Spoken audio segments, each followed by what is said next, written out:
Hello, this is Reverend Billy. Hi, this is Savitri D with the Church of Stop Shopping, and we're this week's guests on MetaPod. Can I get an Earthaleujah? Earthaleujah! This is MetaPod, where we unpack the web's most interesting podcasts and the stories behind them.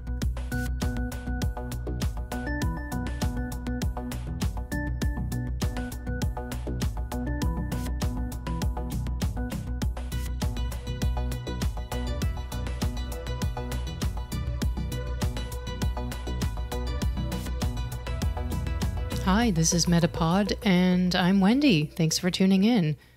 The theme of activism continues this week. Activism was central to the last episode of MetaPod, which was episode 50, featuring Goodniks, a podcast about people who do good in the world. But this episode, we're going left of center and meeting two radical performance artist activists based in New York City. That's Reverend Billy and Savitri D. The pair are known in New York for their provocative public performance activism around issues of capitalism and consumerism.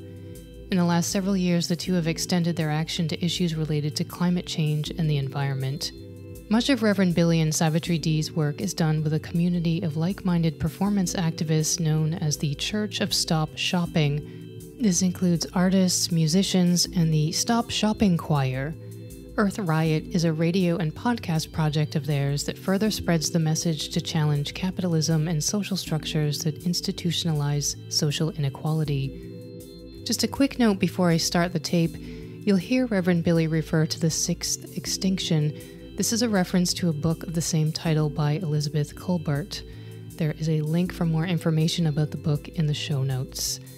So, although the message is one of serious peril for all forms of life on Earth, EARTH RIOT delivers an entertaining musical mashup of environmental news and heartfelt thought starters about life, death, renewal, and the world around us. As you'll hear Billy say, they are using music and song to build community and lift each other up, just as many successful social movements before them have done. It's a fantastical podcast show, and as you'll hear me say, I really enjoy keeping Reverend Billy's stream of thought in my ears while in the grocery store contemplating mundane decisions like which frozen pizza to buy. I'd also like to thank my dear friend Kathleen for introducing me to Reverend Billy back in the early 2000s when we lived in New York City. So, I'll start the tape. Reverend Billy and Savitri D, welcome to MetaPod. Oh, thanks for having us. Thank you so much. Great to be here. Am I allowed to ask for an Earthaleujah right away? Yes, Earthaleujah, child. Earthaleujah. Thank you for making time to talk to me about EARTH RIOT. It's a one-of-a-kind podcast, which should be no surprise given your other work, and hopefully we can touch on that a bit. But first, tell us about the EARTH RIOT podcast and what is so unique about it. To my experience in the radio and podcast worlds, and we swing both ways, it makes no pretense about how radical it is. We take the position that the sixth extinction is now accelerating, that we are minutes or days or months away from culture flipping upside down and inside out. The world is radical, and we need to make more than adjustments, more than revisions. A radical change is about to take place. I think also when we sort of conceived of and generated this project on the radio and making podcasts, we're watching the demise of public space all around us. We have less and less avenues for communication, and that is happening coincident with the Earth's crisis. And we need more and more to talk to each other instead of less and less. And so I think for us, it was a way to reach further and to talk to people who are further away. And also this sort of accidental audience that happens with radio and podcast, and find new people to talk to. And I think what really matters to us about the show is speaking honestly about every part of the Earth's crisis, not just the sort of tyrannical presence of data or, rational right thinking about, policy and government, but to also address like the emotional reality of crisis, or how communities are responding, or how it's affecting animals to the best of our knowledge. So we try to synthesize like this very broad view of the Earth's crisis from an honest sort of human perspective, not be chauvinist, I must say that containing a riot into a 30-minute podcast is quite an achievement, which I respect. My question there is there something special about the podcast format? And I think Savitri's just sort of touched on it a bit. Is there something special about the format that helps Earth Riot achieve its goals, or maybe reach a certain audience that you might otherwise not? Well, we know that a lot of podcast people are in subways with phones, or they're at work and they're cheating, they're kind of down under the desk, listening to their podcast. We know that there's something quite radical about the saturation of society by podcasting. We like that. And that comments on Savitri's point about public space. We're inventing new public space with the podcasting tradition. And that's just in the tradition also of animals and mushrooms and reptiles and butterflies, big cats and sleeping owls. The evolution of nature is right now completely in motion. And you hear in the background children in the schoolyard next door. They're in my backyard too, don't worry. They're like animals looking for the edges of a new ecosystem as well. So, I think that both Billy and I are from the west of the United States and grew up, in remote places with the radio. And I can't tell you how many thousands of miles I've driven with the radio on, listening to a person talk to me, listening to music. But this incredible intimacy you feel hearing a voice wherever you are. And I think for me, it's kind of a return to the most original technology, which is like talking and listening, right? And there's something really basic about that amidst the chaos of our present moment and this kind of constant saturation of social media and the news cycle and the way we osmotically absorb all this stuff all the time. There's something really special and intimate about listening to a person talk to you and say things to you. And I have felt for many years like that radio and podcasts are like, this is a place you can do that still. It's sort of special, and intimate. And I really love that for myself as a listener, but also as a maker of things. It's really different to talk into a microphone to one person than it is to talk to, a big room full of an audience or, or never mind that, like be on the street talking to like 1,000 people at a rally or at a protest. And you never know who's listening. Knowing there's that actual connection there in a podcast is really special to me. I think what's interesting about your show, for me personally, I'll just say, I can listen to quite radical commentary while I'm in the frozen aisle at the supermarket looking for a pizza for dinner. So I may be listening to some concepts that Reverend Billy is putting out there. I may be in this very weird space of actually being willing to accept those ideas when maybe I wouldn't be otherwise. This sort of multitasking, I suppose, in the audio space. Oh, my God. So, Billy, you've probably helped me pick out a pizza at the supermarket without even knowing it. I just hope I guided you towards a vegetarian solution. And vegan. Vegan-alleluia. I wanted to mention that I'm not sure this ties in logically with anything we've said so far. Savitri said we were from the West. And one of the pleasures of the radio part of our work is we're on about 60 stations, England and Canada and the United States mostly.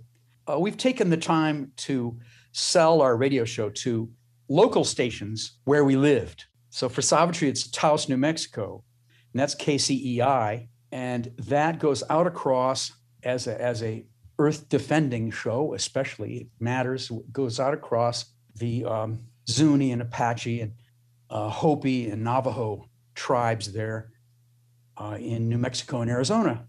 And then where I lived in Minnesota and South Dakota, we are broadcast on WOJB, which OJB stands for Ojibwe.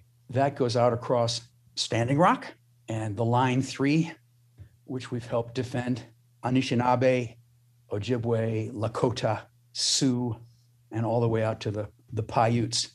That's a strong signal. So that is also being podcast at the same time in the same place. I just thought I'd mention that apropos of being Western people who grew up in the less media intense, less consumerized areas where talking and listening and storytelling still were primary. We've taken the time to if we can't be in New Mexico and South Dakota as much as we would like to be from New York, especially during COVID, we do get to send out our 29-minute gem.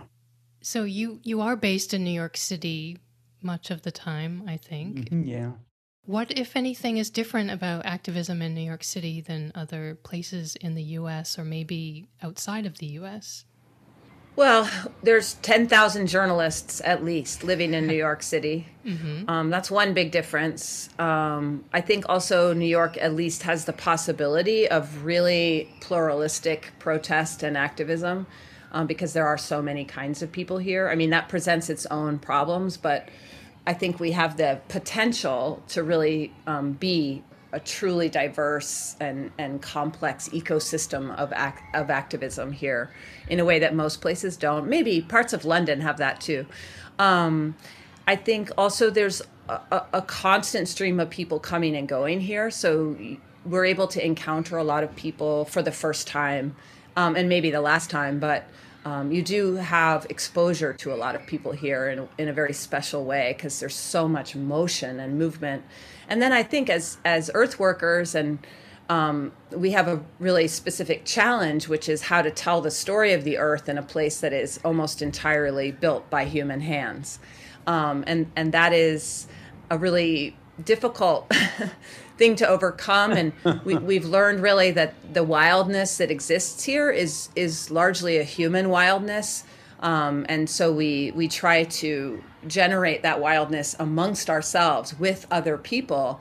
And in doing so, then we have to transfer that and teach people really that is the same wildness that exists in the Earth's ecosystems, in the forest or in the desert or just in a little piece of ancient grassland, So I think New York is an exciting place to be an activist. It's also a place where movements come and go and things get really, really intense and then just it dissipates completely. So I think it's a great laboratory, I guess. That's the easiest way to say it. It's a great laboratory for activism because there's so many parts. Amen.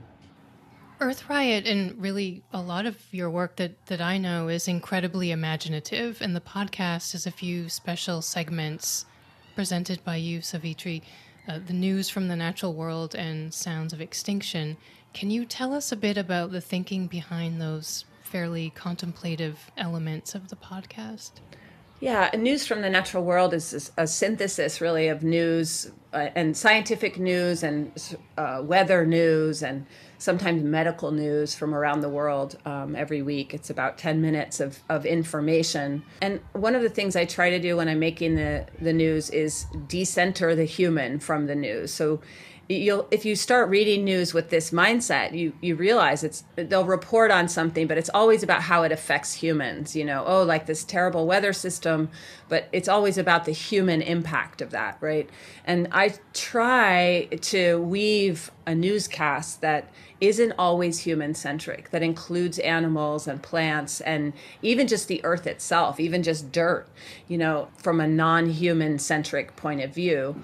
Which isn't to say that humans aren't part of that. Of course, we are a part of that. But just training our own minds to decenter ourselves from the story of the earth is one of my main goals with that. And then the Sounds of Extinction is it's really a way to mark the loss, I guess, of so many species and the potential loss of so many species, and just take a couple of minutes to really contemplate what that means. Like, so we play the song of a bird who's long extinct, the Kauai bird, say in Hawaii, extinct since the late 80s. We hear that song and it's the last time anyone heard it. And it's just deeply moving to me to hear these sounds knowing they won't be heard again. And then to get ahead of that a little, to know that, like, hey, you know what? Some species have almost gone extinct and then not gone extinct. And I don't just mean like cuddly bears and, this sort of Sierra Club view of that, but like on a deeper level, what it means for us to be alone in the world. We live in symbiosis with other species, and we really need to take whatever steps we have to care in a real everyday way about that loss. We can't live here alone, and also just, would we want to? I wouldn't want to. So these are just some of the things that go into those two segments. But I will say it's been a huge education for me to just spend many hours a week reading scientific news. And it's hard, like it's soul crushing. Every week I have to like sort of rebuild myself because the news is just so bad. Yeah. So I try to include some good news too, like, oh my God, this species we thought was extinct, it isn't extinct. Or, hey, every week there are multiple new species, new creatures, new plant life discovered for the first time, recorded by science for the first time. And I think ultimately what this all shows us is how little we know. We have just scratched the surface of the natural world. We don't know anything about it. So there's a lot there. For MetaPod listeners who are not familiar with either of you, can you tell them a bit about some of the other activities that are connected to Earth Riot? Well, Earth Riot is filled with the music of the Stop Shopping Choir. And we are activists who risk arrest together. And while we risk arrest, we sing. And the singing is songs that we composed. We didn't invent this. We got this from the social movements that succeeded, the abolishing slavery to labor, civil rights, peace movement, ACT UP. I mean, it's just music associated with all the movements that worked. And so we're taking our cues from history. We're just completing a record now that we really cooked on the road in England. We were with the Stop Shopping Choir of London. We have 25 singers in London at St. John's, meeting every week in, I don't know, are there many St. John's? Is that a confusing thing to say? There's a church called St. John's down in the middle of London. And so we were on two buses zigzagging from city to city to city in November on our way to the Glasgow COP26 conference.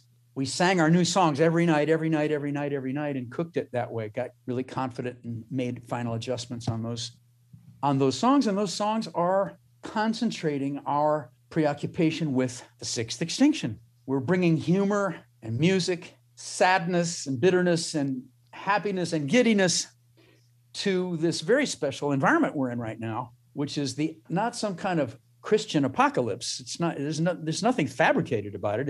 It's real. We're in a unprecedented, strange moment in the history of the physical life of this planet. So let's sing about it.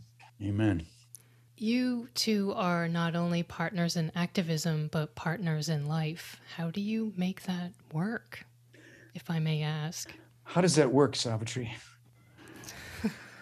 I think it's, in a way, it's very old-fashioned. I sort of think that this is probably more how people operated for a long time before, say, industrialization, that people would build a life together and sort of make a home together and then start building community around that and building the work of community and then, integrating your values into that community. And then suddenly, you have kind of a village and you're part of that village, and that the sort of there is a lot of tension in it because, of course, it's quite at odds with the sort of individualism that we are taught to, aspire towards, or that becomes the proof of our success, in the world.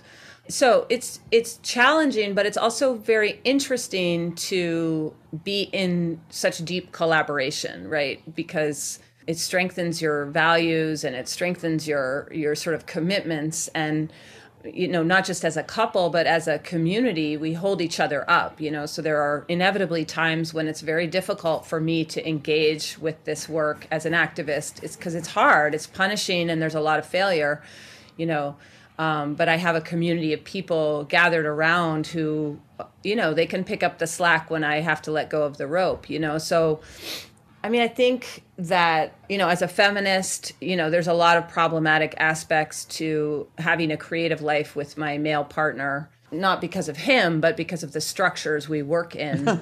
And, I'm not saying it has its hazards for sure, but I do think in the end, we're able to build something much larger and more meaningful that has a further reach together than we would apart. Is there something you've had to give up to perform and live your values as activists in order to get that larger thing?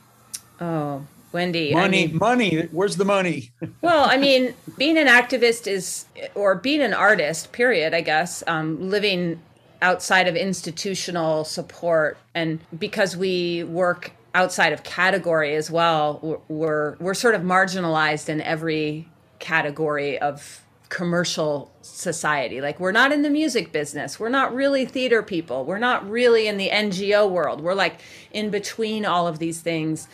It is precarious, but of course we are top of the food chain, white Americans. Like, it's not that precarious. I'd say what we have to give up is what I think a lot of us will have to give up in the near future, which is like getting to follow your dreams a little bit, like those dreams you have when you're a young person as an artist and you think, oh, I'm going to do this and that, and I'm going to have a quote unquote career in the arts, or, I'm going to be this. I think a lot of us are going to have to let go of those pretty soon and just kind of get down to it, get down to the work of rebuilding our culture and our society around a larger view, which includes other species and the life system of which we are a part. What have you learned from younger activists? Are they using new or old approaches? Do they have a different mindset or not really? No, they have a way of conveying that the shape of their dreams is different.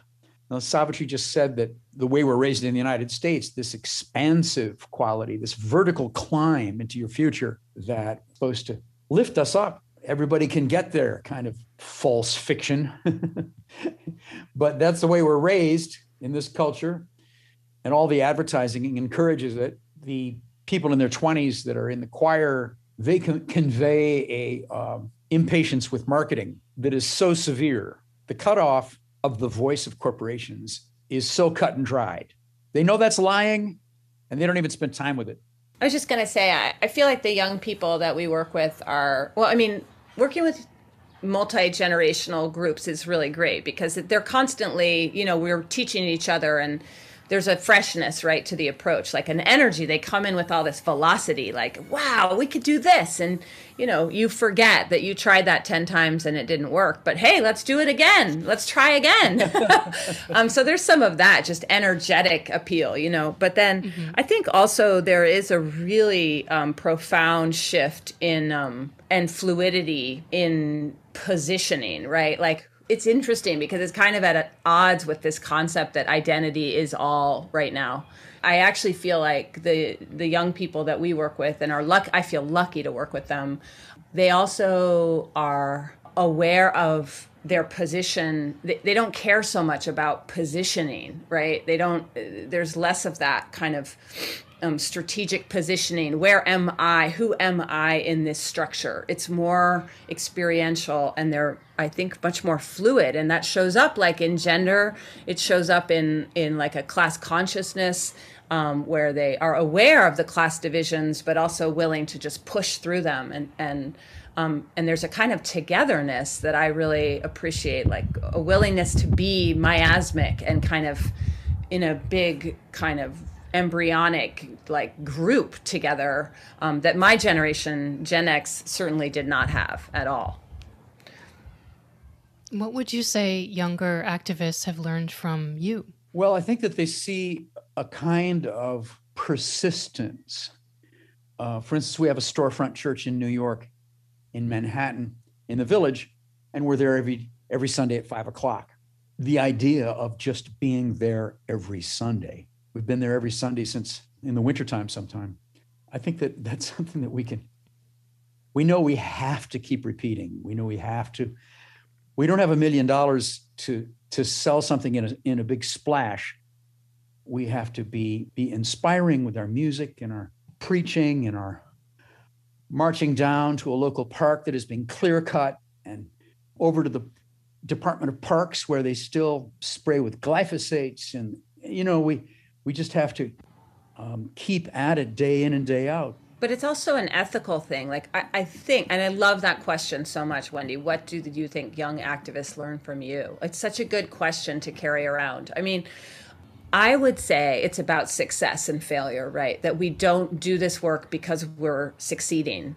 It's kind of, Billy's describing persistence and tenacity. And I think there's an ethical question in there, right? It's like you realize that you do this work because it's ethical to do it. You do it because what choice do you have? Can you walk away I failed 9 times. I failed 9 times, but I can't stop trying just because I failed. And I think young people do learn that from us, and to see that the success is in the work and is in the effort to just keep trying because we have no alternative. Mm-hmm. I've got a few more questions. One of them is specific to an episode of Earth Riot that was titled "The Earth Cancels the Environment," and I'll just sort of remind what it was about. You speak with a scientist who is raising the question about the role that scientists play in the fight against climate change, and he presents this idea of the scientific community coming together as a critical mass to join civil disobedience and stopping the work that they do. So we are not going to create any more reports and research telling you what we already know about the human impact on the environment. He believes this would be a very strong message that the world is running out of time to do something. What's your take on such an act of civil disobedience if it were to happen from the scientific community? Well, I almost had enough time to look up his name while you were talking. I didn't write it down. I'm sorry. But we felt that in Glasgow. Okay. The IPCC report was released at the same time as COP26.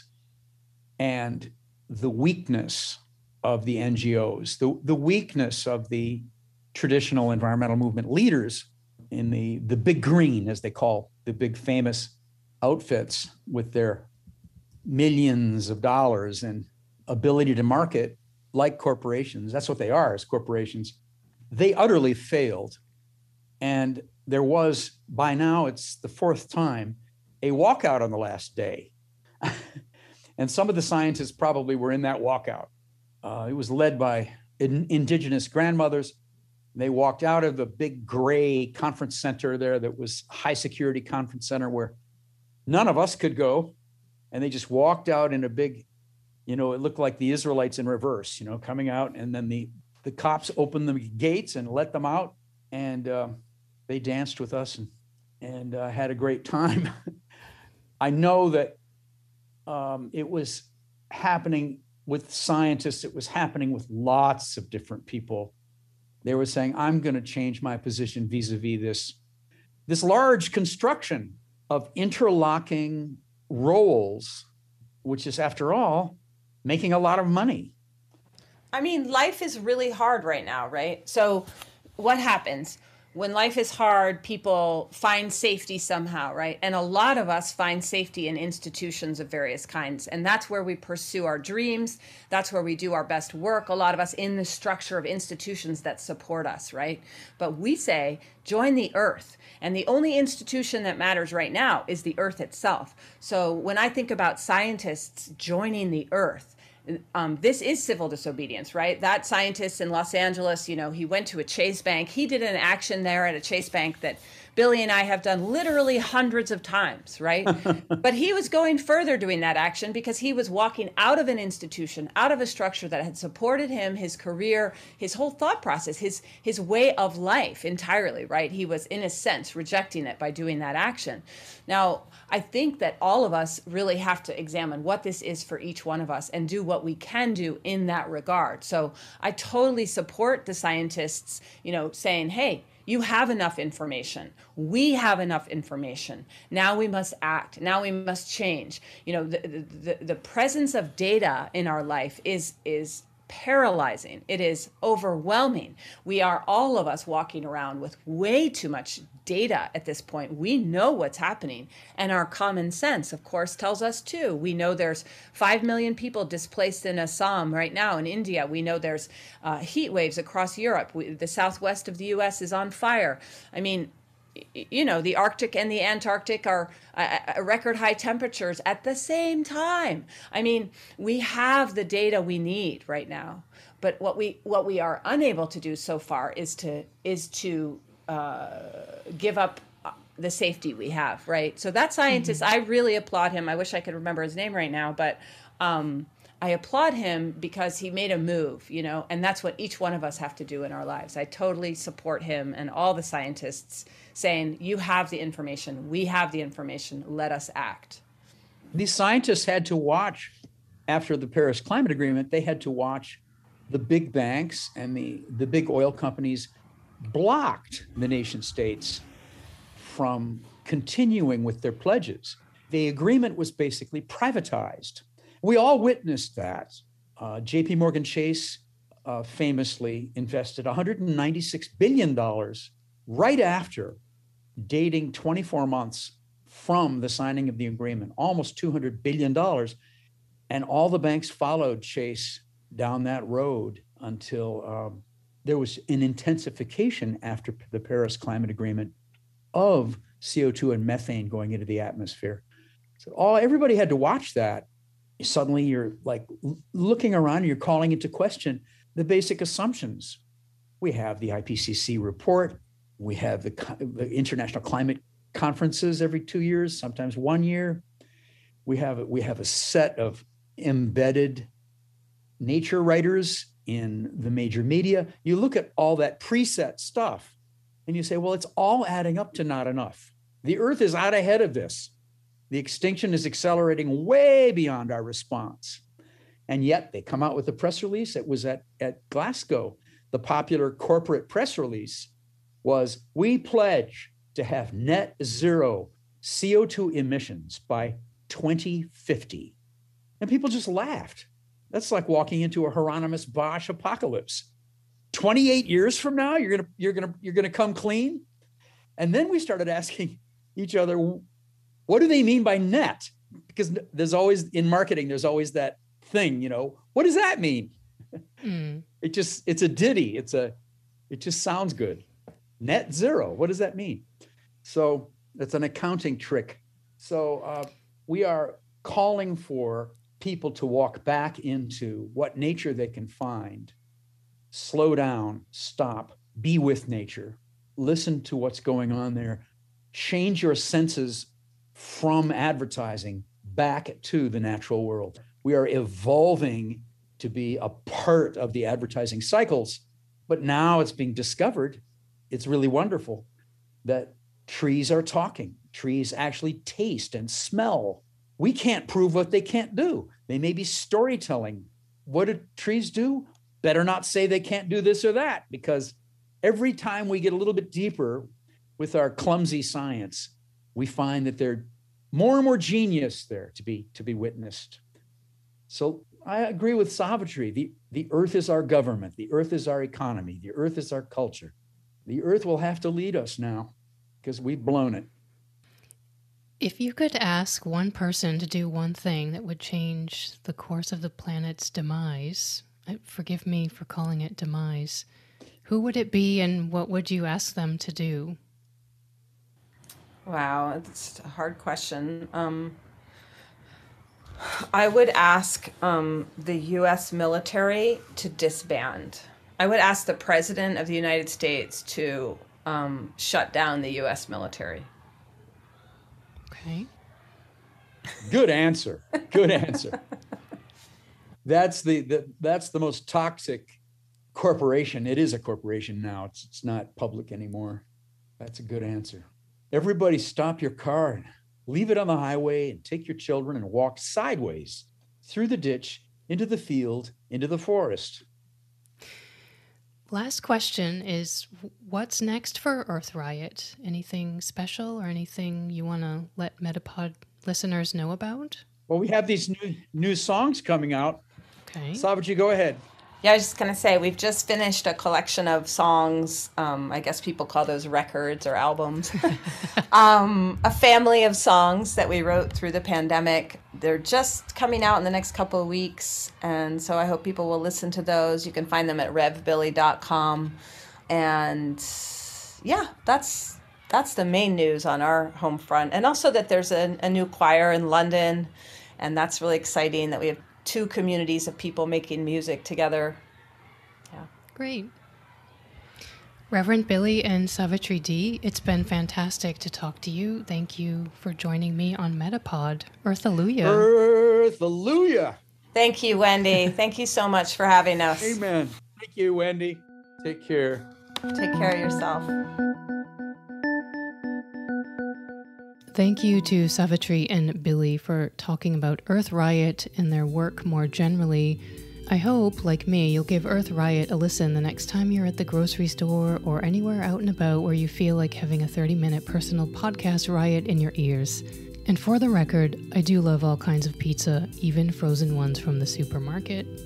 You can read more about Savitri and Reverend Billy's community of performance activism at revbilly.com. And as Savitri mentioned, they have an album coming soon. You can find the music of the Stop Shopping Choir at their website. There are plenty of things to listen to there, and I've put social media links in the show notes for this episode at metapodshow.com.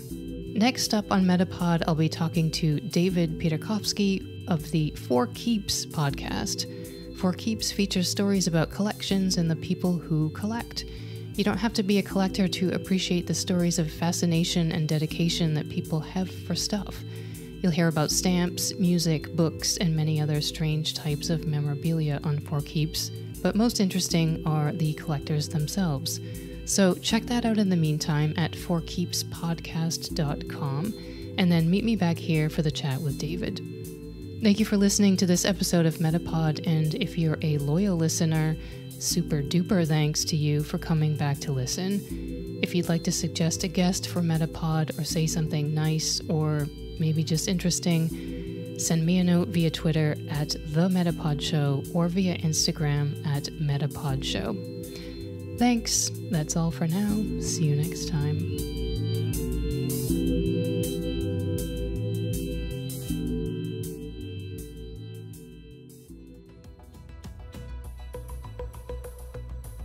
That's it for MetaPod this time. Thanks for listening.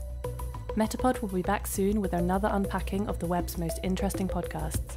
But in the meantime, make sure to subscribe at any of the usual places you find your other favourite podcasts. We'd hate for you to miss upcoming episodes, and we'd love it if you left us a review. You can let us know what you think of this episode by going to metapodshow.com. We'll see you next time. This episode of MetaPod was recorded, edited, and produced by me, Wendy Morrill.